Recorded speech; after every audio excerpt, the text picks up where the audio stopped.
Halo pemirsa, apa kabar? Senang rasanya di kesempatan kali ini kita berjumpa kembali tentunya dalam siaran pendidikan interaktif persiapan ujian akhir sekolah diperuntukkan untuk teman-teman yang berada di sekolah menengah atas. Di mana di kesempatan kali ini kita akan membahas mata pelajaran fisika tentunya bersama Bapak Nasrun Mirobi. Kita sapa terlebih dahulu Pak Nasrun. Halo Pak Nasrun, apa kabar? Alhamdulillah baik, masih. Ada dan Pak juga, Nasrun berarti mata pelajaran fisika. Fisika SMA biasa. Fisika SMA. Kali ini kita akan membahas mengenai apa Pak temanya? Tentang atom, ya, perkembangan teori atom, dan nanti kalau kita membahas lebih jauh lagi tentang atom berelektron banyak. Ada juga yang dari rumah ya. Atom berelektron banyak. Oke. Kami mengundang partisipasi dari teman-teman semua untuk berinteraksi dan langsung bertanya kepada Bapak Nasrun Mirobi, tentunya dengan cara menelpon line telepon bebas pulsa kami di 0800 140 3046, SMS di 0852 838 68667 dan juga Facebook di Televisi Edukasi. Seperti biasa pada segmen terakhir nanti ataupun segmen ketiga kami akan menggelar kuisi kuadran cerdik cepat cermat dan ceria.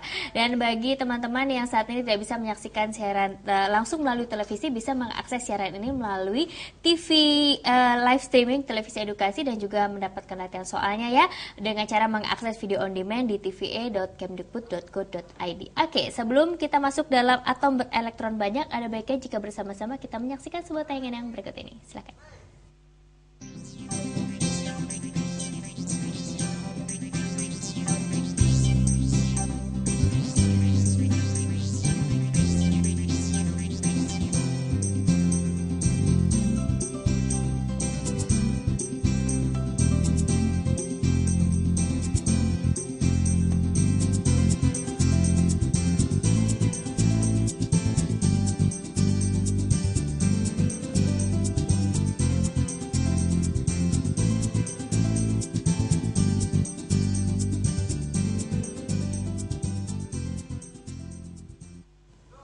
Ya, dari tayangan tadi diharapkan tentunya berkaitan dengan tema kita kali ini itu atom berelektron banyak. Tapi untuk penjelasan lebih detail lagi, kita langsung tanya kepada Pak Nasrun.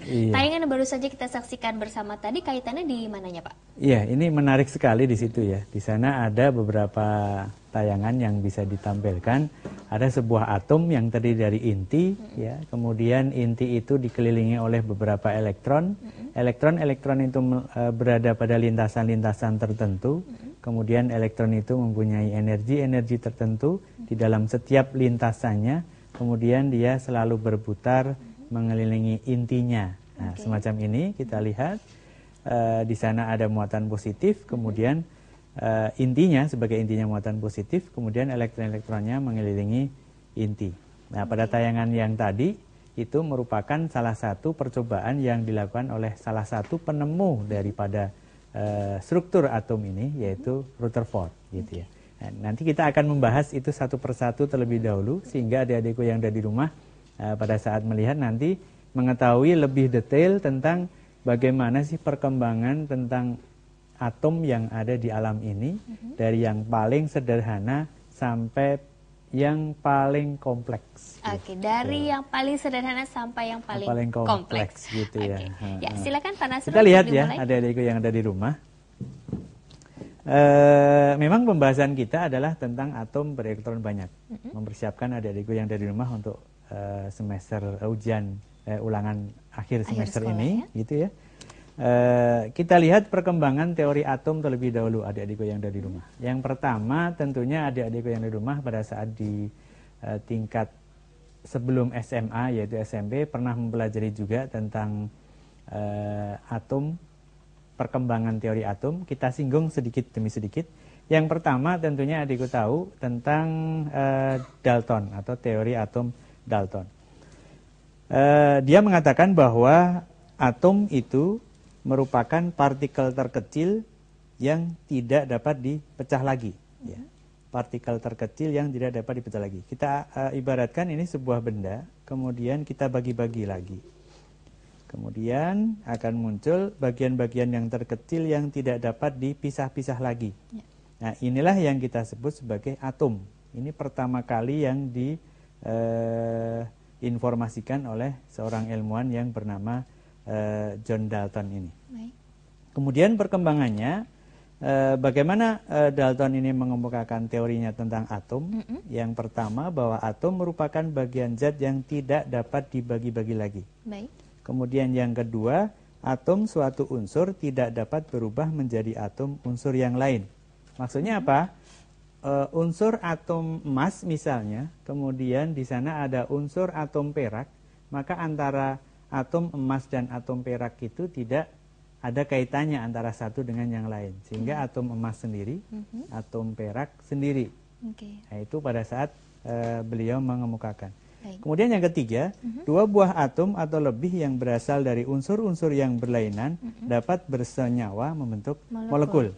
Nah, antara satu atom dengan atom yang lain bisa bersenyawa menjadi satu unsur atau satu senyawa. Baik. Kemudian yang keempat, atom-atom yang bersenyawa dalam molekul mempunyai perbandingan tertentu dan jumlah massa keseluruhannya tetap. Jumlah massa sebelum reaksi sama dengan jumlah massa sesudah reaksi. Maksudnya ini yang seperti keempat. apa? Jadi kalau seandainya tadi atom yang pertama bersenyawa dengan atom yang kedua misalkan, kemudian membentuk senyawa, adik-adik yang di rumah, maka perbandingan massa sebelum dan sesudah terjadi perubahan senyawa tadi itu sama. Gitu. Kemudian yang kelima, jika dua macam atom membentuk dua macam senyawa atau lebih, maka atom-atom yang sama dalam kedua senyawa itu mempunyai perbandingan yang sederhana. Jadi kalau seandainya atom-atom itu bersenyawa menjadi satu, maka apabila ini menjadi suatu senyawa sehingga membentuk molekul, maka di sana akan ada rumus molekul yang paling sederhana. Gitu. Kemudian yang keenam, belum ditemukan bentuk atom dan bagian-bagian dari atom. Nah, ini kelemahan dari Dalton. Dia tidak memberikan suatu konsep bahwa sebenarnya pada saat itu dia ada bahwa di bawah atom itu masih ada lagi, gitu ya, dipecah lagi. Baik. Salah satunya yang menemukan atau yang membantah atau yang memperbaiki adalah Thomson. Thomson mengatakan bahwa atom terdiri dari muatan positif dan negatif yang tersebar merata. Jadi di bawahnya atom itu masih ada bagian-bagian yang lebih kecil lagi, yaitu muatan positif dan muatan negatif yang tersebar merata. Baik. Nah, seperti kalau di dalam kehidupan kita ada mengatakan ini merupakan semacam roti kismis ya. Ada roti, kemudian kismisnya itu tersebar merata di situ. Meratanya. Gitu, konsepnya. Sehingga dikatakan bahwa Thomson ini merupakan konsep roti kismis gitu ya. Baik, sebelum kita masuk pada detail dari model atom Thomson, Pak Nasrun, kita sudah menerima pertanyaan. Kali ini melalui line telepon bebas pulsa, kita coba sapa terlebih dahulu. Halo, televisi edukasi dari siapa dan di mana? Dengan Apri di Tanah Abang. Apri di Tanah Abang, silakan pertanyaannya Pak. Bagaimana cara menentukan jumlah atom dalam suatu benda? Bagaimana cara menentukan jumlah atom dalam suatu benda? Bagaimana cara Jadi pertanyaannya ini menarik sekali ya. Bagaimana kita bisa mengetahui jumlah atom dalam suatu benda? Di dalam ini kita tidak bisa menentukan secara langsung. Kita mengambil batu, oh ini jumlah atomnya sekian. Kita gitu, tidak bisa. Tidak bisa. Kita harus melakukan suatu percobaan melakukan suatu percobaan yang berkaitan dengan atom tersebut, dan ini juga menentukan harus menentukan dari strukturnya terlebih dahulu, kemudian alat apa yang harus kita pakai. Karena kenapa? Karena di dalam pengetahuan tentang mikro ya, bagian dari yang terkecil dari suatu atom itu harus memerlukan alat yang harus alat yang super canggih istilahnya. Karena sampai sejauh ini pun sebenarnya atom itu tidak bisa dilihat dengan kasat mata ya. Gitu. Baik, untuk tapi pertanyaan bagus. Iya, gitu. Pertanyaan dari Apri di Palembang, dan kami masih mengundang partisipasi dari teman-teman yang lain untuk mengajukan pertanyaan langsung kepada Bapak Nasrun Mirobi. Sembari menunggu pertanyaan berikutnya, Pak, kita mungkin bisa masuk pada lebih detail lagi mengenai model atom Thomson. Thomson dulu ya. Jadi Thomson mengatakan bahwa atom itu terdiri dari ada muatan positif dan ada muatan negatif. Dan ini ada kelemahannya. Ternyata dibantah oleh Rutherford itu sendiri ya. Tapi sebelumnya kita lihat bagaimana konsep dari Thomson. Yang pertama, atom berbentuk seperti bola. Sama ya. Sebuah atom mempunyai muatan-muatan listrik positif yang tersebar merata di seluruh bagian atom, seperti roti kismis. Tadi yang sebelum kita informasikan pada pemirsa semuanya. Muatan listrik, ini yang ketiga. Muatan listrik positif ini dinetralkan oleh elektron-elektron yang tersebar merata di antara muatan-muatan listrik positif. Kemudian pada model ini sudah ada bentuk atom, tetapi belum ada bagian-bagian dari atom itu. Jadi bentuknya bola, terus dia tersebarnya itu seperti apa, itu belum bisa dijelaskan. Kemudian muncul Rutherford yang mengatakan bahwa sebenarnya elektron-elektron atau muatan positif dan muatan negatif yang ada di atom itu tidak tersebar merata, tetapi dia berada pada posisi tertentu. Nah, ini berdasarkan percobaan yang dilakukan oleh Rutherford, ada di rumah, menggunakan lempeng emas, gitu ya. Kemudian dia lepaskan sebuah gelombang atau partikel alfa ya. Partikel alfa ini bergerak, seperti bisa kita lihat. Ternyata ada yang diteruskan oleh lempeng itu. Tuh, satu ada yang diteruskan. Kemudian yang selanjutnya ada yang dibelokkan. Jadi dia membelok ke atas. Kemudian ternyata ada yang dipantulkan tetapi membentuk sudut tertentu di situ. Jadi dia membentuk sudut tertentu ya. Ternyata juga ada yang dipantulkan balik kembali lagi ke awal. Berarti ini bentuk struktur atom yang ada di lempeng emas itu tidak seperti yang diinformasikan oleh Rutherford, oleh Thomson. Gitu ya, oleh Thomson. Kenapa? Karena ada bagian-bagian tertentu yang kosong di situ. Jadi ada yang terus, kemudian ada bagian-bagian tertentu yang padat. Kenapa? Karena ada yang dipantulkan, ada yang dibelokkan. Kenapa? Karena dia mempunyai hal-hal yang berkaitan dengan medan listrik dan medan magnet semacam itu. Nah, secara umum semacam ini. Adik-adikku bisa melihat tayangan yang ada di televisi.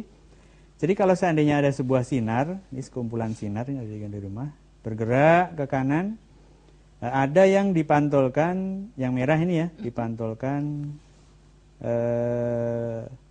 berbalik arah. Yang biru dipantulkan membentuk sudut. Kemudian yang kuning diteruskan, berarti dia melalui satu ruang tertentu yang kosong di situ. Kemudian ada yang dibelokkan, dipantulkan mengenai bagian yang keras, kemudian membentuk sudut tertentu membelok. Nah, sementara yang berputar mengelilingi inti ini itu adalah elektronnya. Ya. Kemudian yang di bagian tengah ini apa? Nanti akan kita informasikan bahwa sebenarnya ini merupakan inti atom. Kemudian berada di pusat ya. Kemudian dikelilingi oleh elektron-elektron yang selalu mengelilingi inti, semacam ini. Selalu bergerak ke sana.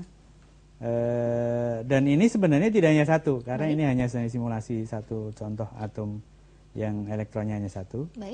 Nanti sebenarnya elektronnya itu banyak. Bisa banyak. Kalau seandainya kita langsung membahas tentang yang Niels Bohr nanti ya ketemunya. Baik, iya, segmen 1 sudah disampaikan oleh Bapak Nasrul Mirobi, tentunya masih dalam tema atom berelektron banyak, dan kami juga masih mengundang partisipasi dari teman-teman semua melalui line telepon bebas pulsa, SMS dan juga Facebook. Silahkan disiapkan pertanyaannya mengenai atom berelektron banyak, tentunya sesaat lagi karena siaran pendidikan interaktif persiapan ujian akhir sekolah akan segera kembali selain satu ini.